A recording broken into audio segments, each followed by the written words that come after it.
Hey there. Well, I finally got to the farm today, and the electrician came in, and he's going to start work on getting the power connected to my place this week sometime, which is fantastic. He's going to be sending me the estimate the next day or so here, so I'm really, really excited about that too. What I'm not so crazy about is the fact that the carpenters haven't had a chance to put the stairs onto my house. So to get in and out, I have to use a ladder, which is quite embarrassing because I do not have the best balance on ladders, and I've already had quite a few concussions. I don't need one more.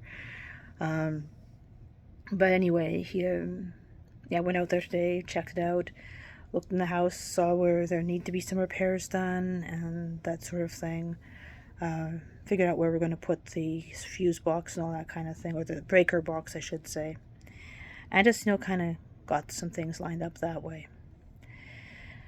But I'm also back to school now. Of course, I have been for the last couple of weeks with my Master of Fine Arts with film and television at the University of Regina, because I took 2 semesters off, and for the idea of getting everything kind of settled and that for living in PA and living on the farm.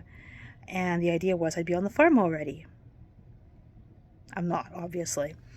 But that being said, before Mom went into hospital the last time, she's still alive. She's being taken care of by professionals right now. I tried taking care of her myself because she took care of both of my grandparents throughout my childhood. And there's kind of an unwritten expectation that I would do the same thing, but I couldn't do it.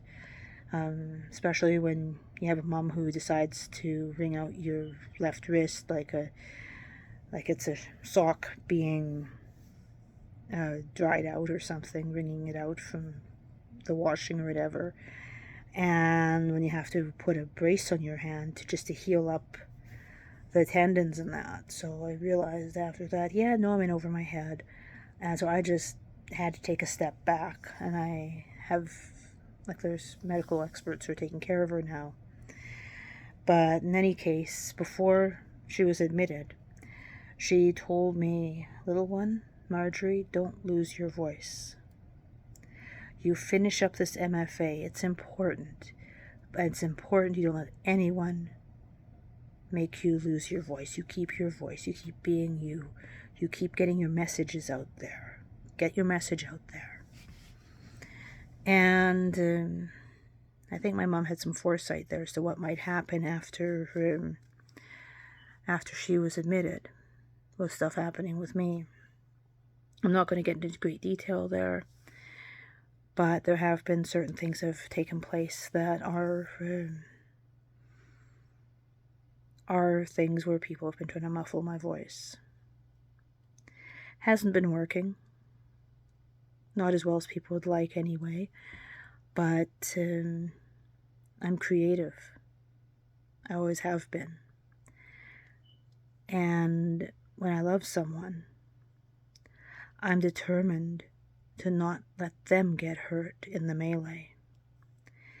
So I'm doing what I can there as well to fight for those that I love. Now, whether I'm talking about my 2 big dogs, or my cats, or my friends, or whomever, I'm not going to get into the details there. But I'll fight for whomever I love, all the time, in whatever ways I can. But in any case, I'm happy with where I'm at right now, and I'm not giving up my dreams at all. And that was kind of funny. At the hockey games, there's a friend of mine who sings "O Canada" quite a bit, and I apologized to him. I saw him at this one event, and I said, I'm sorry if I'm drowning you out or throwing you when you're singing, because he's about not too far away from me when he's singing. And he told me, "Marjorie, don't worry about that. You be as loud as you want. Don't let anyone take your voice away from you. You be as loud as you like." So I had a feeling he'd heard a little bit about what was happening with me. And that was his way of telling me, you got this, girl. You're on the side of good here. We know you're okay. At least that's what it felt like anyway when he said it.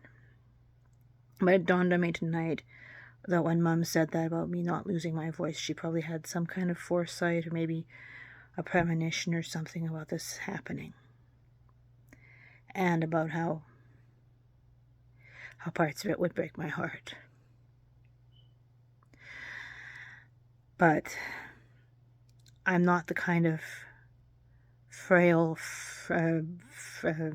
fragile violet that some people mistake me for. I am a tough Canadian farm woman. I'm like the wild roses you can't get out of the field. No matter how much you try to spray Roundup on them, guess what? They pop right back up. And this particular wildflower, she's not going anywhere. She's staying right here. And I'll still be here. Anyway, I better get to bed here. Have a good night.